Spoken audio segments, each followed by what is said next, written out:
saya Siva tidak terselamatkan. Setelah adik saya dikuburkan, seketika itu saya belajar tentang arti kehilangan. Di umur 7 tahun, adik saya meninggal.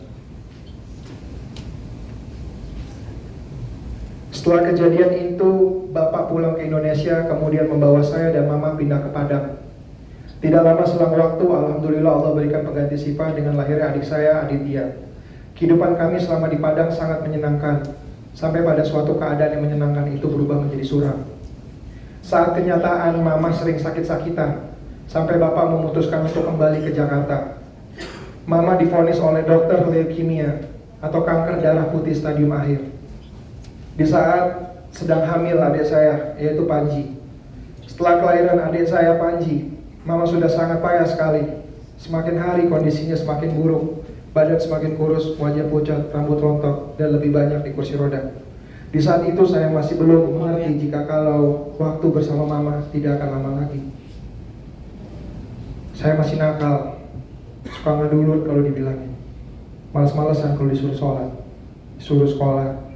Sampai pada hari Kamis sore waktu itu, di rumah sakit, saya disuruh pulang sama Mama, tapi saya tetap nggak mau untuk pulang dan jagain Mama. Namun kata-kata terakhir yang saya ingat, kalau kamu jagain Mama di sini, terus akan jagain adik-adik kamu di rumah. Dan saat itu saya sedang ujian kelas 6, jadi saya harus pulang. Lalu pada malam harinya saya seperti sadar tidak sadar, namun terasa nyata sekali. Tiba-tiba Mama pulang dengan pakaian hijab putih, terlihat sehat seperti sebelum Mama sakit. Kemudian Mama memeluk kami bertiga dan mencium kening kami masing-masing. Setelah itu tiba-tiba sepupu saya membangunkan saya, bilang kalau Mama Sri udah gak ada. Mama Sri udah meninggal. Untuk saya yang dibesarkan oleh keluarga yang tidak ada kata bercerai, dengan melihat betapa besar cinta Bapak kepada Mama, bahkan sampai Mama menutup mata pun, Bapak masih tetap setia dan memilih membesarkan kami sendiri, tanpa didampingi pasangan lain sampai akhir hayatnya. Tentu saya tidak akan ada kata bercerai di hidup saya. Namun berbeda lagi dengan pandangan mantan istri saya. Dia pun tetap memaksa meminta talak. Sebagaimanapun saya sudah meminta maaf, memohon, merajuk, meratap, menangis meminta dikasihani, meminta kesempatan sekali lagi agar jangan sampai berakhir. Orang imam bagi istri dan anak, karena saya tak lebih dari seorang pecandu yang sakit. Namun di hati saya itu mengatakan, ya mengapa hanya karena saya seorang penyalahguna untuk diri saya sendiri, saya ditinggalkan. Kecanduan adalah penyakit otak kronis yang sulit disembuhkan. Lalu kenapa orang yang sedang sakit dibuang? Di saat hanya dia satu-satunya sebagai rumah tempat saya kembali pulang, tetapi malah diasingkan atas kekurangan saya. Dan apakah mungkin ini seharusnya saya diperlakukan? Terlihat begitu sempurna di permukaan, namun saya kosong di kedalaman.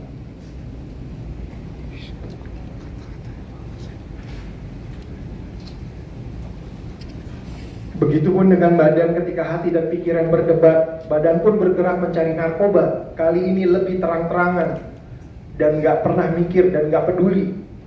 Dan gak sampai 1 bulan jarak setelah saya rehat dan tertangkap kembali untuk ketiga kalinya.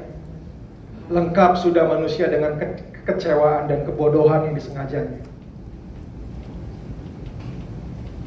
Berita tertangkapnya saya untuk ketiga kalinya semakin memanas, bukan hanya datang dari media dan netizen saja.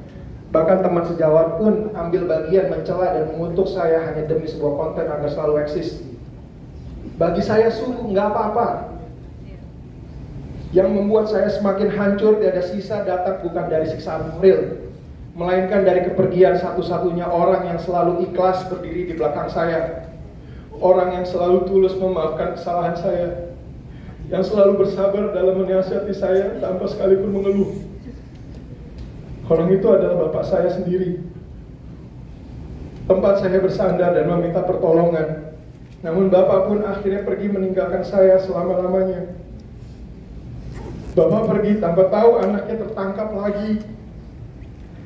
Bapak pergi membawa pertanyaan kemana anak sulungnya.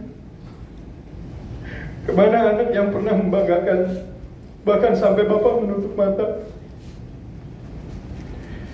Saya tidak ada di sampingnya. Bahkan Bapak sampai meninggal. Itulah dosa teramat besar yang pernah saya lakukan kepada orang tua saya. Dan inilah hantaman terbesar setelah saya ditinggalkan istri, kemudian Bapak. Bapak meninggal di umur 59 tahun karena kanker hati stadium akhir. Bahkan sampai saat ini saya masih merasa bersalah karena tidak ada di saat-saat terakhir Bapak. Bahkan saya merasa kalau sayalah penyebab dari kematian Bapak. Setelah Bapak dikafani, akhirnya saya diberikan izin oleh Kapolres Barat untuk pulang sebentar menengok jenazah Bapak dengan kedua tangan diborgol, memakai rompi tahanan serta dikawal dengan laras panjang, persis seolah-olah saya adalah teroris besar. Maaf Om kalau saya harus bilang kayak gini Om, karena ini yang terjadi Om. Di depan keluarga besar saya datang, saya tanpa sama sekali melepas borgol dan rompi tahanan. Saya terduduk termangu menatap jasad Bapak saya. Saya ciumin tangan dan tak kuat hati saya menangis sejadi-jadinya. Sudahkah itulah saya, bahkan sampai Bapak saya meninggal pun saya masih menyakiti dirinya dengan tangan saya diborgol serta memakai rompi tahanan.